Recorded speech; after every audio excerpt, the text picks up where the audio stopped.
Hey guys, so I'm here with my zombie dog here, Bjorn, that just got groomed today, and he's got his little scarf on for Independence Day. And here's Sonder. Everybody got a bath today, so it's a very nice smelling house this evening. But what I wanted to do tonight is address a question that came in from a good friend of mine who's also a student of mine, not just a student that's come to a workshop, but actually one that has shadowed under me individually, so I know her skills very well, and I know her very well. And her issue is a lack of confidence in the area of training, okay? So this is something that is so near and dear to me because it's at the foundation of really everything that we do in life. If we don't have confidence in what we do in life, then our relationships suffer, our job suffers, our passions suffer, our hobbies, everything that we do is basically in jeopardy if we don't have confidence. Because if you don't have confidence, then you can only get so far in competence, okay? If you don't have confidence, you can only become so competent because your lack of confidence is going to stop you at a certain place where you're not going to be able to learn anymore, all right? So I've been dealing with this issue for long enough with other people to know that not to be surprised that somebody that I know to be extremely intelligent has a lack of confidence in a certain area. That's not her core competency area, okay? It's not something that she's been doing for a long time. She took up training as a sort of the way I did, as a means to an end, because she was involved with rescue and she wanted to help more dogs. But this woman is absolutely brilliant, okay? She works for one of the, for a Fortune 500 company in, I'll make sure that I get it right because I wrote it down, in information security. So she can do things on the internet with computers that I couldn't dream of doing. I mean, I'm lucky if I know how to copy and paste. I mean, this woman is so far above me in terms of her abilities in an area that I would never even dream. Like, I had to look at it to figure out, to remember what it was that she calls herself. But what her issue is based on primarily is just that she, in my opinion, and this is where I think a lot of the lack of confidence comes from, is her desire to have perfection. And as you've heard me say before, perfection is the enemy of great. So there's no such thing as perfection. There's no perfect person, no perfect dog, no one who's perfect in any skill set whatsoever on the planet. So if you're trying to achieve perfection, you're never going to achieve even good, much less great. Okay, so you can just put that aside because it's not going to happen. As long as we live, we will continue to learn and hopefully improve and be better and better at our skill, but we'll never be perfect. And I suspect that because she is so admired and so revered at what she does, she's been doing it for so long, and her company sees great value in her work, that it's hard for her to see that she can be confident in another area that she's just taken on in the last few years, okay? But I'm going to tell you how to do it, all right? Because at one time, believe it or not, I didn't know anything about dog behavior. I was a rescuer that knew nothing. In fact, I was basically, I interacted with dogs. It was the antithesis of the way I behave with them nowadays. I did everything wrong, which is why I'm able to relate so well to clients that don't get it, that are trying to learn how to get it, is because I used to be one of them, okay? I was I referred to myself as a humaniac, somebody that just knew how to love and did not know how to lead or train or teach or anything. All right, so what I want my friend Christine to do is I want her to harness the confidence that she has, that feeling, not just to harness that confidence, but the feeling of having confidence that she has when she goes to work every day. The fact that she knows that she's revered at work. She knows that she's admired at work. She knows that they don't want her to retire at work, okay, because she's so good at what she does. There's a certain feeling that comes along with confidence, and that's what I want her to begin to feel and to harness that, because do you mind? Because that's what she's going to need to use in order to have that same feeling towards training. Now, the other thing that seems to be a stumbling block for her is that she's worried about a little bit about what other trainers are doing. And she sees other trainers that she doesn't necessarily believe in their techniques, but she sees that they're confident about it. At least they appear to be. So it's somehow a stumbling block for her because she doesn't want to be overconfident in the event that she may not know exactly what she's doing in a certain area, or she may not have come as far as she wants to come in a certain area. First of all, just don't worry about anybody else. Don't worry about other trainers. You know what you know, and even if there's certain areas that you're not great at, like for example, I'm a trainer, right? I know nothing about bite work, nothing at all. I know nothing about protection work. I know very little about agility. I've done it a few times with my dog, but could I teach it? No way.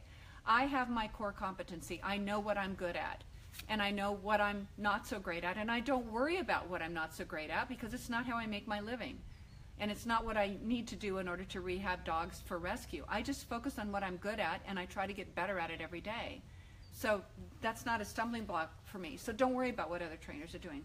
There's certain things that Christine believes in, I'm sure, that she knows to be true, that she knows work, okay? She knows, I know this because I know her, and I know what she's been taught. She knows that you need to show a dog what to do first before you ever even think about correcting a dog. You need to show him the way to go so that he can make a decision based on what you've taught him, right? She knows that. She knows how to do long line work because I've watched her do it, and it's effortless for her. She's really good at it. Can she be better at it in a year? Sure. I can be better at it in a year than I am now, but that doesn't mean she shouldn't be confident about what she knows how to do now, because you know what? She will always know more than her clients will. She will always know more than her neighbor that asked for help down the street. She will always know how to do something to add value to a rescue dog's life, to be able to move him forward in a certain way, all right?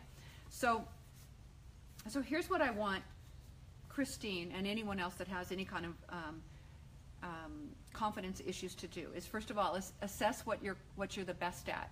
So like I said, there's certain things that I know how to do with dogs and certain things that I have no idea, and I probably never will, and I don't care because that's not my thing. There's other people that do their thing. I admire them greatly for what they're able to do, but I can't do it, and that's fine because I'd rather stick to what I'm good at and get better at that every day. So assess what you're really good at, okay? Even if it's just pick 3 things. 3 things that you're really good at. I don't care if you're a beginning trainer or you've been training for 10 years or 20 years or whatever, but pick 3 things you're really good at, okay? Visualize yourself being super confident in those things, all right? And then act as if you are. So in other words, train as if, act as if, dress as if, move as if you're really good at something. In other words, if I'm going to be teaching a workshop, for example, I'm not going to go out there in my Ugg boots or my flip-flops and a pair of sweatpants if I'm going to be teaching a workshop. I'm going to dress the part because I have people that are watching me, that want to learn from me, and I want to look like I'm competent, like I'm professional. And so it really helps, seriously, I'm not exaggerating here, but it really helps when you play the part, when you dress for the role, even if it's just you, no one else is watching you at all, but you're acting as if you're good at something, and then you go in and you continue to hone those skills, and I promise you your confidence will grow. Don't try to be all things to all people. Find 3 things you're really good at, okay? The beginning of my career, for the first 8 years of my career as a trainer, I didn't even know I was a trainer, for one thing. I just thought I was a rescuer that had learned a few things that seemed to work, that I knew were humane, and I knew I could count on them. And that was pack walking. That's all I did. I don't even think I ever taught a dog how to sit. Seriously. I think all I did was pack walk, and I got the worst cases naively. Maybe it was a naive confidence at that point, but it worked. I never had a problem with it.